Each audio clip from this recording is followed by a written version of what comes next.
Le 3 novembre, l'Église catholique fête Saint Martin de Porres, un humble frère dominicain de Lima, au Pérou, né en 1579 d'une mère africaine affranchie et d'un père espagnol noble. Son histoire est un témoignage éclatant de charité, d'humilité et de fraternité universelle. Dès l'enfance, Martin connaît le rejet. En raison de sa couleur de peau et de sa naissance illégitime, il subit la marginalisation dans une société hiérarchisée par la race et la richesse. Pourtant, c'est précisément dans cet espace d'exclusion que la grâce divine prend racine. À 15 ans, il entre chez les Dominicains de Lima comme serviteur, puis comme frère convers. Il exerce divers services: infirmier, barbier, cuisinier, jardinier, portier. Sa présence transforme le couvent. On dit qu'il guérissait les malades par de simples gestes, qu'il soignait les lépreux abandonnés et nourrissait les pauvres de la ville.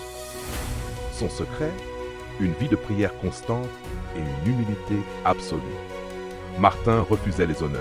Il se disait le balai du couvent, celui qui nettoie sans être vu. Mais Dieu fit de ce balai un instrument de lumière.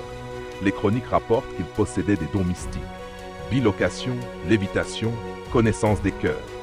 Pourtant, il resta toujours discret, préférant le silence à la gloire. Son amour dépassait toutes les frontières. Il soignait les esclaves africains, les enfants abandonnés, les Espagnols pauvres, les Indiens malades et même les animaux blessés. Il voyait en chacun un frère, une sœur, une image de Dieu. Quand ses supérieurs l'accusèrent d'accueillir des chiens et des mendiants dans la maison de Dieu, il répondit: « Je ne connais pas de chiens ni de mendiants. Je ne vois que des enfants du même Père. » Martin vécut ainsi plus de 40 ans dans le service silencieux. Son couvent devint un hôpital, un refuge, un laboratoire de charité. Les témoins dirent qu'il guérissait plus par amour que par remède. Il meurt le 3 novembre 1639 à 60 ans, entouré de ses frères dominicains, le chapelet entre les mains. Sa tombe devint aussitôt un lieu de miracle.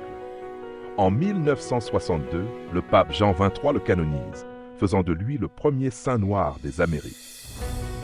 Message spirituel: Saint Martin de Porres nous enseigne que la vraie sainteté n'a pas besoin d'applaudissements. Elle s'exprime dans les gestes de compassion, dans le soin du pauvre, dans la fidélité quotidienne. Il est le patron des coiffeurs, des infirmiers et de la justice raciale. 3 pistes pour aujourd'hui. Servir avec joie. Aucune tâche n'est trop petite quand elle est faite par amour. Regarder l'autre sans distinction. Couleur, origine, richesse, tout tombe devant le Christ. Vivre la paix. Dans un monde divisé, être artisan de réconciliation est une vocation chrétienne. Saint Martin de Porres, humble frère du service, enseigne à notre époque l'art de l'humanité transfigurée.